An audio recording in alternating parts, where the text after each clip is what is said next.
Hello everybody, welcome to the Wonky Angle where I talk about electronic music, both new and old. And today I'm talking about Autechre. It's pronounced Autechre. And their 8th album, Untilted. You know, even though they're few and far between, Autechre albums that are safe for you to say you dislike without a lot of blowback do exist. Surprisingly, didn't really get much blowback when I talked about my ambivalence towards Draft. I mean, as I expected, a lot of people love it and consider it among their favorites, but people generally seem less hot on it as they do on Confield. And I don't know, I've seen a lot of mixed feelings on this album as well. It's definitely not one of those universally loved classics in their catalog, and I've seen people describe this one as the point at which this duo no longer interested them, or as the one noticeable dud in their catalog, or something like that. I could probably say that I dislike this album, and I don't think I'd really piss a lot of people off. But I'm not actually going to do that because this is actually one of the higher ranked Autechre projects in my eyes. I mean, it's not one I exactly put on super often, not that I exactly put any of these guys' projects on super often to begin with, but it is one that always stuck in my mind as one of the standouts in their catalog. Maybe even borderline great, depending on my mood. It's one of those projects that feels way shorter than it actually is. Technically, it's longer than LP5, discounting the 12-minute silence and pointless hidden track on that one.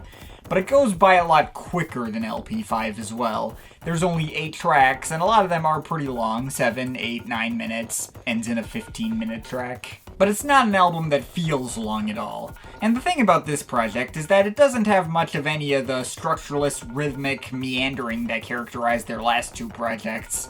The rhythms here much more frequently adhere to a defined grid and pulse. Even if they're broken down into like 16th and 32nd notes. There's no track here where it feels like I'm not standing on solid ground while listening to it. Not to mention, they progress at a regular pace as well, in a way that's easy to keep track of. Every track evolving and switching up and introducing new elements at just the right times. Not too quickly, not too slowly, just right. The pacing of this album is pretty much pitch perfect. I've heard people call this one a difficult listen, but frankly, I always had an easier time getting into this one than any of their previous 4 projects.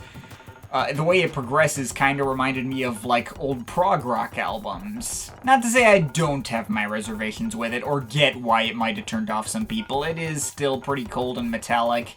The melodies are always pretty understated if they're there, and they're never really the focus or the thing that draws your attention on any given track. There are also tracks here that sort of blend into the mix of the album and can pass by without me noticing they happened. But no, I really don't think this is a difficult listen much at all. If you, for instance, are a fan of Aphex Twin's Zygomatic 17 or other drum and bass material on Drux, I can't see why this would be hard to get into.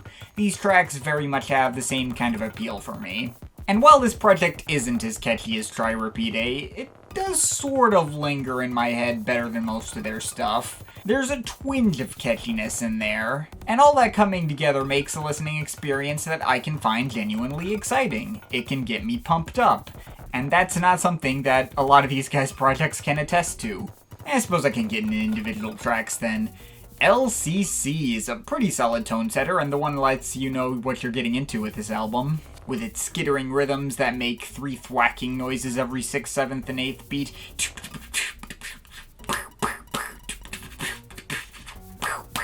And these airy pads that sound like the air conditioning is running on too high. Chilling and hollow sounding, but definitely creating some propulsive grooves. And at about 3 minutes, these other buzzing melodic textures slowly creep up to take the air conditioning pad's place, and these other whistling breathy synths develop later as the track starts to ease up and become more spacious and expansive. One of those tracks that you think is going to be about one thing when you start, but ends up somewhere entirely different by its final moments, and it all progresses so seamlessly and naturally. That's a great opener, and it's even outdone right on the next track, Ipacial Section, which has even more complexities and evolutions over the course of almost 10 minutes. Starts out with these plinking, icy Morse code beeping synths going up against various banging and plastic-sounding textures. A minute in, you got these rattling, pitched, clanking noises introduced. 2 minutes in, the percussion intensifies and sounds like they were imported out of Square Pushers Feed Me Weird Things. 3.5 minutes in, you have a little more playful lead melody brought in. 5.5 minutes in, all the melodic textures give way to these weird, airy, repetitive engine noises. Sounds like something in the track got stuck, but then the engine noises show that they have a pitch too, and they fit in with the tune formed before. Some bouncier percussion sounds come in, and then at 8 minutes, the melodic engine noises get replaced by like this muffled news announcer, and then that gets replaced with a subtle bass line that kind of fades in, and then that's it. It just kind of stops after that.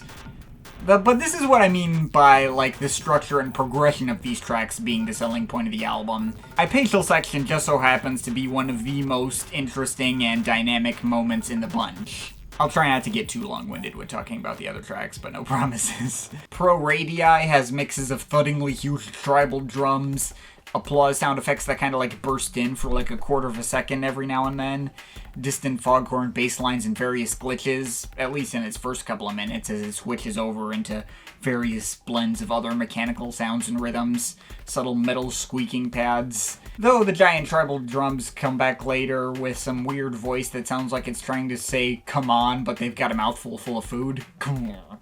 And this track seamlessly transitions into Augmatic Disport, the most Confield-esque track in the bunch, with percussion patterns that tumble over each other at high speed, start and stop, jerk around, and slowly deteriorate and fall apart into jumbled messes as you go on. Though even so, there's more of a defined pulse throughout most of this one than most tracks on their last two albums.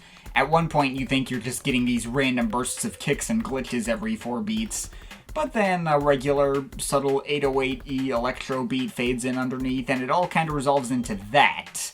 All the layers of chaos unfolding into something that isn't nearly as nuts as it might have initially appeared. Not much melody on this one, aside from a couple of little muted leads way in the background. As such, I don't know if I'd consider as strong a favorite as the first 3 tracks. But still, definitely some good stuff here. After this point, the album does kinda trail off a little, and no longer tries to be like wall-to-wall epic or anything. We got 2 shorter tracks that I suppose can act like a bit of a breather. Ira combines a lot of the vague and foggy lead textures from the previous track with some squelching acid, and near the end it changed up into percussion that sounds like uncorking bottles or something. Despite being the shortest track at a little under 5 minutes, it still has a definite evolution and some meat on its bones. Fermium, meanwhile, brings on some actual present melodies. Well, mostly just switching off between like a major and minor third, going up against the usual metallic clanking sounds, though even that eventually gets abandoned in favor of the ever-archetypal descent into barely rhythmic chaos. And it even ends up basically as an ambient piece by its last moments. Maybe not as strong as the album's earliest moments, but it is one that just frequently stands out to me. It really gets your attention, and has quite the dramatic finish, even if it doesn't pull me in as much in the middle. Then we get The Trees, the track on here that probably least sticks out to me. I mean, it's still cool. There's a kind of organic flair to the percussion that I suppose could have ended up inspiring the title. There's some neat bass lines in the very beginning, and effects that sounds like cars pulling over dirt roads or something. And that fuzzy outro is cool too. Like all the other tracks, it definitely has some substance and movement, but it all very easily falls in the background, and even when I am paying attention, I can't say I'm as enthralled by what I'm hearing as basically all the other tracks on here. Probably my least favorite on the album. It's pretty cool, but, you know, the rest of the album's better. Thankfully, we do really finish with a bang on our epic, nearly 16-minute closer, Sublimit. Now, if there's any track where that prog rock comparison I made earlier comes in, it's this one. There's some very distinct sections in this one. Like, you got this first part, which is all alien and mysterious, the way it has its slapping percussion going up against various dissonant layers of synth melodies bleeping and blooping around and not really totally syncing up with each other. It does create a cool effect and has some real driving momentum to it. But then a little past the 3-minute mark, the track instantly and abruptly gets kicked into high gear. The drums switch over into these much heavier 80s-ish timbres. There's a more present bass line, and there's even little horn stabs in the mix. It gets a lot more fun and playful sounding. Granted, that section doesn't last super long, like its mixes get glitched up and then switch over into a different phase, which sounds like it's got this buzzing hip-hop-ish beat covered in DJ scratching sounds. And they kind of play elements from these sections off each other too. And then the DJ part turns into like this more subtle section, like the whole mix just got thrust underwater, working these bassy, watery rumbles into the mix with these little triangles and other reverb-heavy textures. Despite the scratching beats, still just as old-school hip-hop sounding as before, and keeping the groove at the same pace. and even swelling up as these really low mixed organ drones and chopped up vocal snippets are introduced.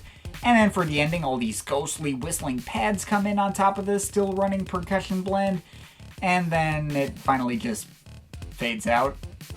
Okay, I do admittedly wish the track ended a little more climactically than just fading out like that. It feels like a bit of a missed opportunity. But needless to say, the ride this track takes you on is still satisfying enough to make up for that comparatively minor gripe. So yeah, that's Untilted.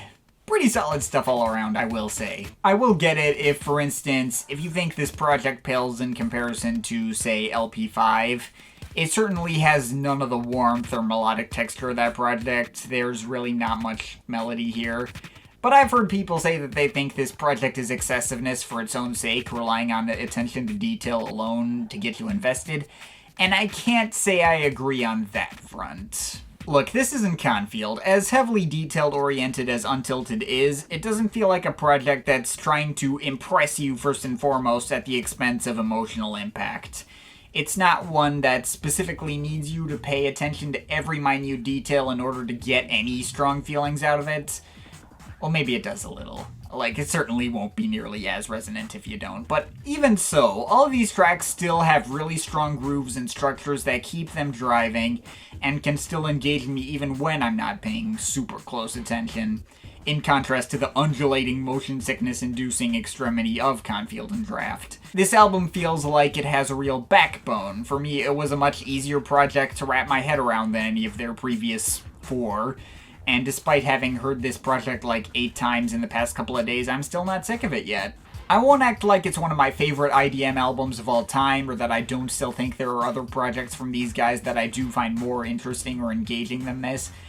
This is still a project that won't reach greatness unless I'm paying close attention. It is still one of their colder and more detached projects, but I don't know.